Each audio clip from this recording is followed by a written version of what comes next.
Good morning, everybody. This is Archana here from Read, Write, Inspire. Today, we are going to work together and create a writing schedule for 2020. Writing is not a sprint. Writing a novel is a marathon. Just like any other marathon, writing a novel also involves a lot of concerted effort, a lot of consistent planning and efforts to finish it. This is why you need to create a writing schedule for yourself before you begin the year. One of my dreams is to write 4 books in a single year. I've never done it. The maximum that I've written is a book a year. I have never been able to write more than that. But this is not because I don't have the time, but because this is because I have not been using my time in the right way. This is something that I realized at the beginning of last year. And I created a writing schedule for myself last year. And this has been the reason why my productivity in 2019 has increased a lot. I have been able to write a lot more books, the screenplay of an entire web series, create many more articles for my blog, and also post more videos on YouTube. All this has only been possible because I created a writing schedule for myself at the beginning of the year. So every month I knew beforehand how many days am I expected to work in that particular month, how many weekends am I working, how many days can I take an off, and also how much am I supposed to work every single day. Having such a clear idea at the beginning of a year makes sure that you do not spend your days as whatever happens. You don't just flow with the tide. You fight against the tide and you make sure that you carve yourself some time to write and make sure that writing is the most important thing in your life. This is the reason why you need a plan. And for this purpose, I have created 2 courses. One is a Planning for 2020 course, which has about 14 pages of planner templates and along with 50 minutes of video, which explains how you can use those templates. This course is completely free of cost and it's available to all my subscribers. I'll leave a link below to let you know how you can get your hands on those 14 pages of planner templates and the videos which explain how to use them. Apart from this, I have a course which is specifically for writers. Now, this course has 22 pages of planner templates, and these pages clearly explain how a writer can plan his writing schedule for the entire year, break it down into months, into weeks, and then into every single day, and log how much he writes, how much he reads, and brainstorm on what he can do next. Now, the templates which are surrounding this entire Planning for Writers course is also available with 100 minutes of video which explains how to use them. In this, I have one particular template which is the writing schedule template for 2020. Now, those of you who have already purchased this course or who have already taken the Planning for 2020 course as a Planning for 2019 course last year, you can just go ahead and log into the course once again and access the templates. I have updated all the templates to the latest ones and updated them to the current year. So you will get a fresh set of 2020 templates there right now. So you don't need to spend any more money or invest in it once again. It's already there for you. For those of you who haven't purchased the course but would love to do so, right now I'm running an offer on the course. It's going to be there for some time. I don't know for how long will this offer remain because there's a limited number of coupons that I can give out. But for now, this course is at 50% discount. So please just rush to the link which I leave below and get the details on how you can use your coupon and get that course for 50% off. So one of the templates which I have in this course is the Writing Schedule Planner. This planner tells you how you can plan for multiple writing projects and schedule them into your year for 2020. So right now I'm going to change the orientation of the camera and give you a glimpse at the writing schedule planner 2020. And come on, let's work together and create a writing schedule for the upcoming year. Stay tuned. Hi everybody. So as mentioned, now I'm going to show you the writing schedule. This is the writing schedule planner for 2020 and this is the project planner for 2020. So if you want to get your hands on this writing schedule planner 2020 and this project planner 2020, head on to the description box below and click on the link to the Planning for Writers course.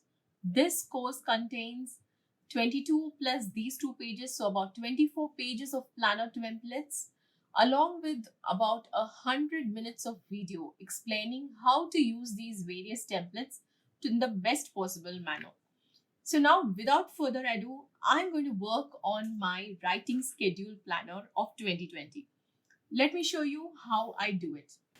Let me give you a close-up look on how the writing schedule planner 2020 looks. So above you have some instructions. Let's go. I'll tell you each one clearly what it means. You have some projects starting, ending columns. We can come back to that later.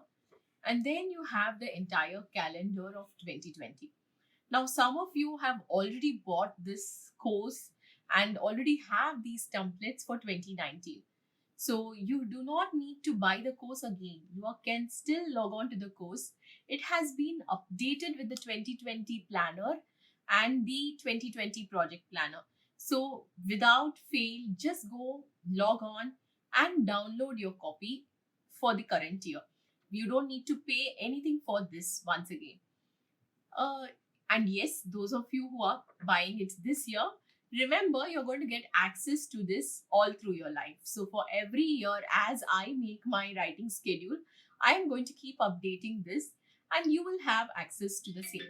So now, the first thing that I do in here, I'm going to follow the instructions which are given over here one by one. So in this calendar, my aim is to find out the number of days that I must be writing in this calendar. So for instance, so let's say, you're working in a corporate firm. In a corporate firm, you have a list of holidays, right? So you know exactly on a particular day whether it's a working day or it's a not working day, right? So that's something which is expected. You have your list of holidays for the year. So we are trying to do something similar but for writing. And the benefit of doing this is that you have a clear idea on whether a particular day is a working day or not. And if it's a writing day, if it's a working day, there's no excuse. You're just going to go ahead and work. Okay. So that's the intention behind this. Now, I am a full-time writer. So for me, all the weekdays are when I get my maximum work done. And the weekends are usually my family days. I'm not able to get much work done on those days. It might not be the same for you. For you, probably you might be a corporate employee and your weekends might be when you get your maximum work done.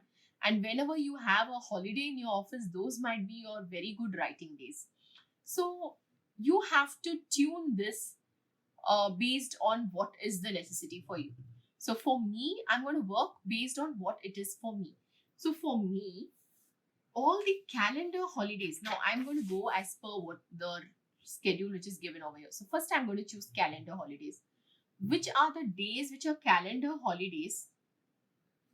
I am going to mark them out, and usually on these days my family is home, so I will not be able to work on those days. So I already have a list of the calendar holidays for the year.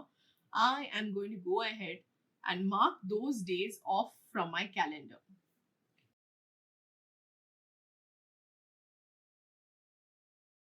And December 25th is Christmas. So all these are all the days that I will not be able to work in this upcoming year. Now, apart from this, all the birthdays, I may not work on my son's birthday, which is on July 21st, and October 19th is my birthday. I'm not going to work on that day. And yeah. So these are the birthdays which I'm not going to be working on. Now let's come to the next thing. Uh, Calendar holidays, school holidays. I've actually marked out even the school holidays mostly in this. Those they are, most of them are, most of them are the same. However, I have not taken my weekly breaks. Now, what happens with me is usually I am unable to work on all the Sundays. So I'm just going to go and mark off all the Sundays in the month. I'm very sure I'm not going to be able to do justice on all the Sundays. I'm going to be too involved in the family activities and in cooking something special and making things. So it's just not going to happen. So rather than beat myself about it, I'm just going to cancel out all the Sundays in my writing schedule. Now, once I'm done with that, I know for a fact that at least there are going to be a couple of Sundays, Saturdays every month when I'm not going to be able to work. Just like Sundays, mostly there are a couple of Saturdays when also either we are going out or there's someone visiting. So for every month, I'm going to cancel, 2 Saturdays. I'm just going to randomly mark it over here. So now the reason why I'm randomly marking is because I don't know exactly which is the Saturday. So we just need an approximate number of days that we need to work in a particular month. So if we are off the mark on a particular day, let's say I have worked on a particular Saturday but not worked on another Saturday, then that's fine. It's fine. Nothing to beat myself about. But this is just to give me an idea on how many days am I going to be working in that particular month. Now, apart from my weekly breaks, we usually take a trip in the month of June, because this is when my kids have a school holiday. So this time, what I'm going to do is I'm going to block out 3 weeks, 3 entire weeks in June for a holiday. So I'm very sure, that I'm definitely not going to be able to work for 3 weeks in June. So I'm just going to instead of beating myself up about it. In fact, I'll, for this packing and unpacking and all this stuff, I'm going to give myself 2, 3, 4 more days off. Now, apart from this, these are the breaks which we expect. Oh, I forgot something else. I'm having some guests over this week, so I'm not going to be able to work anything in January, right? So this week from 11th to 18th in January, I'm going to be really caught up. Okay, now apart from this, what are the other days when you don't work? Like for example, December 31st is a day when I definitely work. I make sure that I usher in the new year through writing. So December 31st and January 1st, I'm not going to mark it off. But for you, it might be a day when you will not work. So it depends on what is your priorities and how you want to do it. So this is very personalized. You can work on it depending on how it suits you. Now, apart from all this, I have 2 boys at home, and often they are getting hurt or hit or sick or something. So I do need to take a couple of days off in the month when I'm just, chilling with them or just playing with them or taking them to the doctor or taking them for some school event or something. So I'm going to give myself 3 days off every month just for them. Any 3 days. I'm just randomly marking some 3 days. Okay. So now, apart from the 3 days which I've given off for them, I want to give myself 2 days off every month for those days when I'm just not in the mood to write, or I'm unwell or something, and or I'm between projects and I don't want to immediately start a new one. So for those crazy days, I'm just going to see entire June has actually gone away because of this. That's fine. I'm just going to give myself 2 days off on in every month. If your calendar is anything like mine, then probably the number of days that you crossed off seems much, much more than the number of days that's there on the calendar. It's fine. Don't beat yourself about it. It's better to have a more realistic picture rather than a very, you know, unrealistic, lofty idea on what it should be. Now, what I'm going to do is I'm just going to count the number of days in every month. So 4, 5, 6, 7, 8, 9, 10, 12, 13, 14, 15. So I have 15 days in January. I have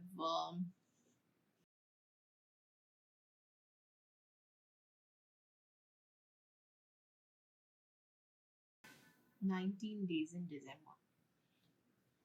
Now, what I need to do is add all this. After adding all the days in the month, I am left with 186 days. So there are 186 days available for writing. In this, I am going to subtract another 10 days for unexpected circumstances and another 10 days for any family emergencies. So this leaves me with 166 days for writing. So out of 366 days in the month, in the year, out of 366 days in the year of 2020, I have only 166 days for writing, which is bad. And I hope this is not true. And I hope I get more time to write.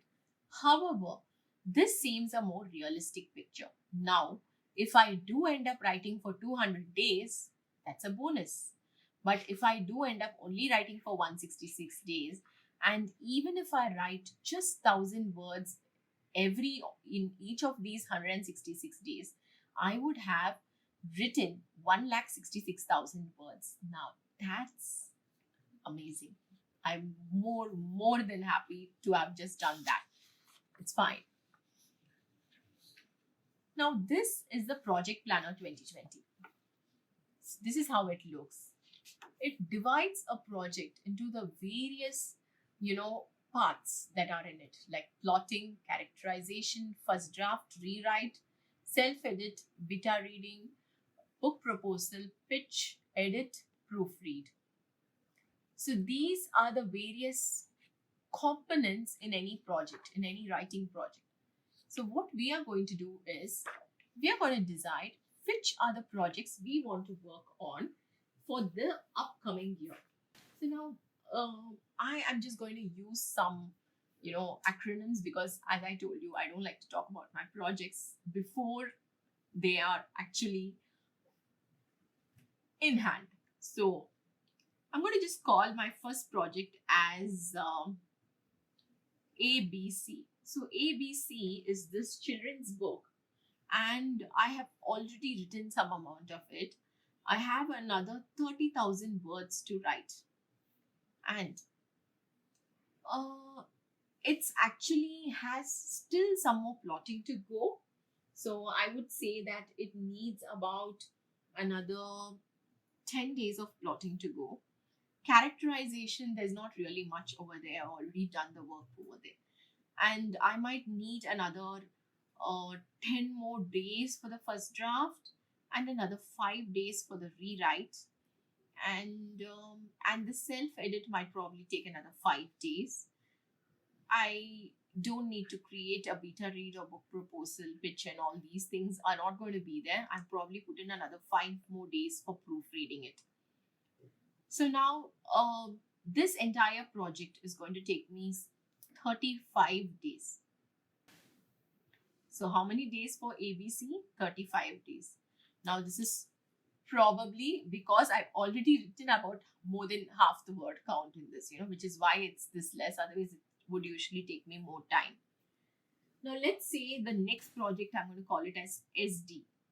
Now SD is a full-blown thriller, and it's going to come somewhere around 60,000 words. I'm not sure, maybe it would be more, but for now let's just keep it at 60,000 words. I have done a lot of plotting and stuff for it, but however there's still some amount to be done. So I'm going to keep 10 days for plotting and probably another 5 days for characterization. I would need at least 30 days to write my first draft, and another 10 days to rewrite, and another 10 days maybe to self-edit. I will need to create a book proposal for this.